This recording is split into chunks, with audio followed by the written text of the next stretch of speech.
ৰফিকুল ইছলামৰ বক্তব্যই কংগ্ৰেছৰ বক্তব্যৰ নিচিনা তেওঁলোকে দাবী কৰিছে। তেজপুৰ তেওঁলোকে পাব, কিয়নো তেজপুৰৰ সংখ্যালঘুৰ ভোট বিভাজিত নহয়, বৰচলাত সংখ্যালঘুৰ ভোট বিভাজিত নহয়, নগাঁৱত সংখ্যালঘুৰ ভোট বিভাজিত নহয়। কিন্তু এইখিনিতে প্ৰশ্ন হয়, যেতিয়া এখন ৰাজহুৱা সভাত মিটিং কৰিবলৈ ৰিপুণ বৰা আৰু বদৰুদ্দিন আজমল যাব বা ৰফিকুল ইছলাম আৰু ৰকিবুল হুছেইনে যে মিটিং কৰি জাতি মাতি ভেটি সুৰক্ষাৰ কথা ক'ব, সেইখিনি সময়ত উজনি অসমৰ সংখ্যাগুৰুৱে কংগ্ৰেছৰ সপক্ষে ভোট দিব নে বিকল্পহীনভাৱে আকৌ বিজেপিৰ কাষলৈ যাব, সেইটো আমি নাজানো। ভোটাৰৰ মন এতিয়াও নাজানো। কিন্তু বিজেপি নেতৃত্বই আশা কৰিছে তেওঁলোকক যেতিয়া একেলগে দেখা যাব, তেতিয়া জনতাই কোনো ক্ষেত্ৰতে কংগ্ৰেছক ভোট দিব নাযায়, ভোট দিবলৈ যাব বিজেপিক। আৰু অৰ্থাৎ উজনি অসমত বিজেপিৰ সাংঘাতিক উত্থান হ'ব। যিটো কথা ৰফিকুল ইছলামে কৈছিল উজনি অসমত যোৱাবাৰ 5খন আসন পাইছিল, আজি ৰফিকুল ইছলামে উজনি অসমৰ কথা ক'বলৈ গৈ উত্তৰ অসমৰ আসনৰ কথাও কৈছে, সেইটো বৰ বেলেগ কথা। কিন্তু উজনি অসমত সেই ফলাফল হ'ব নেকি? তাৎপৰ্যপূৰ্ণ কথা যে আজি বিজেপিৰ যি কাৰ্যনিৰ্বাহকৰ বৈঠক অনুষ্ঠিত হৈছিল, তাত বিজেপিৰ কেন্দ্ৰীয় নেতা ৰাম মাধৱ উপস্থিত আছিল। ৰাম মাধৱে এই সভাত কংগ্ৰেছক টকা পইচা খোৱা এটা দল বুলি অভিহিত কৰে আৰু AIDFক অনুপ্ৰৱেশকাৰী দল বুলি অভিহিত কৰে, আৰু এওঁলোক দুটাৰ মিল হোৱাৰ লগে লগে বিজেপি আকৌ লাভান্বিত হ'ব বুলি দাবী কৰে। ৰাম মাধৱৰ ভাষ্য আছিল এই ধৰণৰ। हमारे विरोधी गठबंधन बना रहे, जब गठबंधन बनाएंगे तो कभी कभी विश्लेषक कहते होंगे कि अब तो मुश्किल होगा, कांग्रेस और UDF साथ आ गए हैं, तो उनको इतना वोट था, इनको इतना वोट था, दोनों जोड़ेंगे तो AGP BJP BPF के वोट से ज्यादा हो जाएगा। मित्रों, याद रखना, राजनीति और चुनाव मैथमेटिक्स नहीं होता है, अर्थमेटिक नहीं होता है, केमिस्ट्री होता है।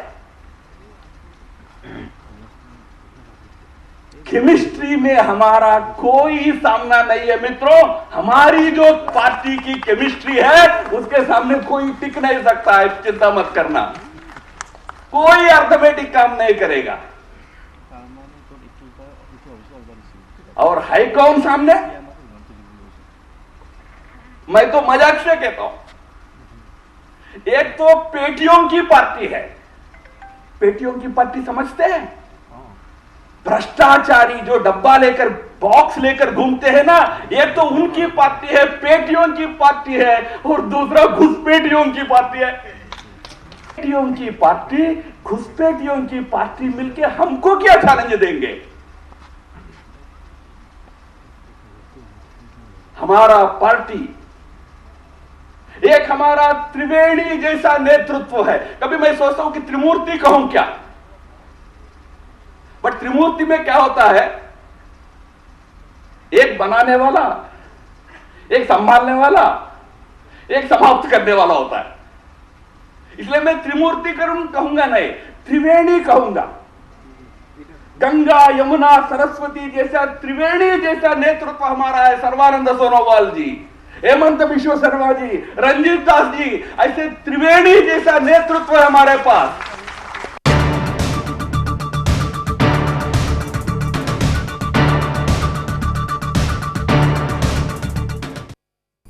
বিজেপিৰ জ্যেষ্ঠ নেতা ৰাম মাধৱে আজি দাবী কৰে যে 2021 অসমত বিজেপি অহাটো একো ডাঙৰ কথা নহয়, বিজেপি আহিব, বিজেপি অহাটো নিশ্চিত। কিন্তু 2016 যেতিয়া অসমত বিজেপি আহিছিল, সেই সময়ত বিজেপিৰ বাবে যথেষ্ট চিন্তাৰ কাৰণ আছিল। বিজেপিয়ে অসমলৈ আহিবলৈ ব্যাপক চেষ্টা চলাইছিল, কিয়নো ইয়াৰ পূৰ্বে দিল্লীত মোদী চৰকাৰ হোৱাৰ পিছতো পশ্চিমবংগ হওক, দাক্ষিণাত্যত হওক, এই ৰাজ্যসমূহত বিহাৰৰ কথাই কয়, এই ৰাজ্যসমূহত বিজেপি পৰাভূত হৈছিল। এনে অৱস্থাত বিজেপিৰ টাৰ্গেট আছিল যিকোনো প্ৰকাৰে অসমখন জিকা, আৰু অসমত তেওঁলোকে জিকিছিলোঁ। 2016 যথেষ্ট কষ্টকৰ হোৱা স্বত্বেও তেওঁলোক জিকিছিল। 2021 তেওঁলোকে বহু কিবা কিবি কৰিছে। গতিকে এইবাৰ অসমত পুনৰ বিজেপি চৰকাৰ অহাটো নিশ্চিত, এই দাবী ৰাম মাধৱৰ। उस समय तो थोड़ा परिस्थिति हमारे लिए इतनी अनुकूल नहीं थी, केंद्र में भी सरकार नहीं थी, 1.5 साल हुआ था। देश की अर्थव्यवस्था को ठीक करने में मोदी जी लगे थे। बहुत ही खराब अर्थव्यवस्था को हम कांग्रेस के कार्यकाल से हमने इनहेरिट किया था। उसको ठीक करते समय कुछ कठिनाइयां भी आ रही थी, और उसके साथ साथ उस समय ऐसी परिस्थिति थी कि पार्लियामेंट चुनाव 2014 में तो हम जीते थे, तब 2015 में जो बड़े चुनाव हुए थे उसमें हम जीत नहीं पाए थे राज्यों के। तो असम के चुनाव आते आते एक बड़ा प्रेशर भी था कि असम के चुनाव जीतना इसलिए महत्वपूर्ण है क्योंकि 2015 में हम दिल्ली हारे थे, बिहार हारे थे, और असम के साथ जो चुनाव होने वाले थे, बंगाल हो, तमिलनाडु हो, केरला हो, उनमें भी हमारा बहुत अनुकूल स्थिति उस समय नहीं थी। तो प्रधानमंत्री जी से लेकर राष्ट्रीय अध्यक्ष अमित शाह जी के से लेकर सबका ध्यान रहता था कि नहीं, असम जीतना चाहिए। तो ऐसे डिफिकल्ट सिचुएशन में हमारे कार्यकर्ता, हमारे नेतृत्व जो परिश्रम किया था, उसके चलते 2016 में हमने अच्छी जीत हासिल की है।